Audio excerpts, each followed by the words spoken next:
In 2006, Dr. Ian Smith partnered with State Farm Insurance to issue a clarion call in promoting healthier lives and more nutritious diets, primarily among African Americans. As the latest data illustrate, obesity is the #1 health crisis facing all Americans, children and adults alike. The statistics on African Americans are almost at an extreme, with the majority of adult women and men being categorically defined as overweight.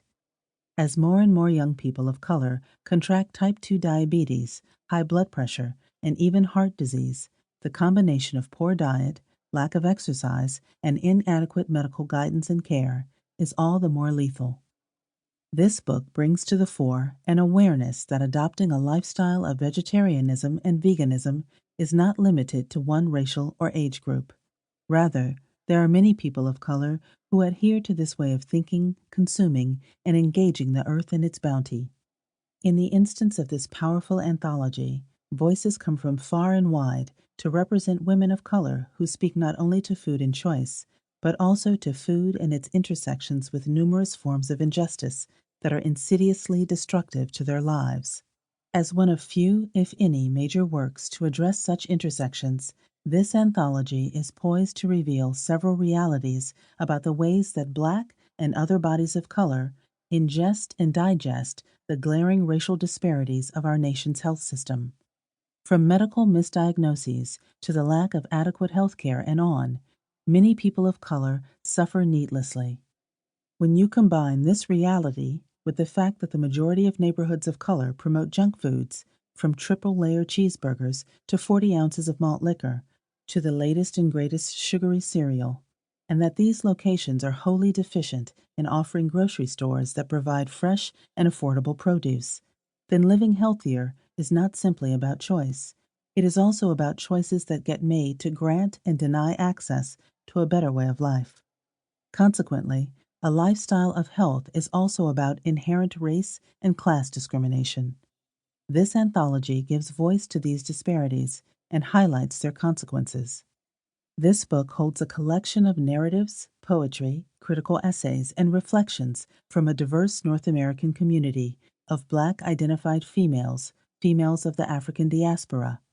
Collectively, these ladies are actively decolonizing their bodies and minds via whole foods veganism and/or raw foodism, resisting becoming a health disparity statistic by kicking the junk food habit, questioning the soulfulness of post-industrial soul food, raising children who have never tasted a McDonald's not-so-happy meal, and making the connections that compassionate consumption has to creating a compassionate and eco-sustainable society. Sistah Vegan is not about preaching veganism or vegan fundamentalism. It is about looking at how a specific group of Black identified female vegans perceive nutrition, food, ecological sustainability, health and healing, animal rights, parenting, social justice, spirituality, hair care, race, sexuality, womanism, freedom, and identity that goes against the refined and bleached grain.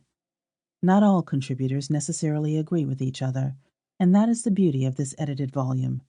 Even though we do identify as Black and female, we are not a monolithic group. I hope that Sistah Vegan will be an inspirational and thought-provoking read for all who are interested in how dietary habits and food production connect to either the dismantling or maintenance of environmental racism, speciesism, ecological devastation, health disparities, institutional racism, overconsumption, and other social injustices. I welcome your readership of the first book ever written by and about Black female vegans in North America.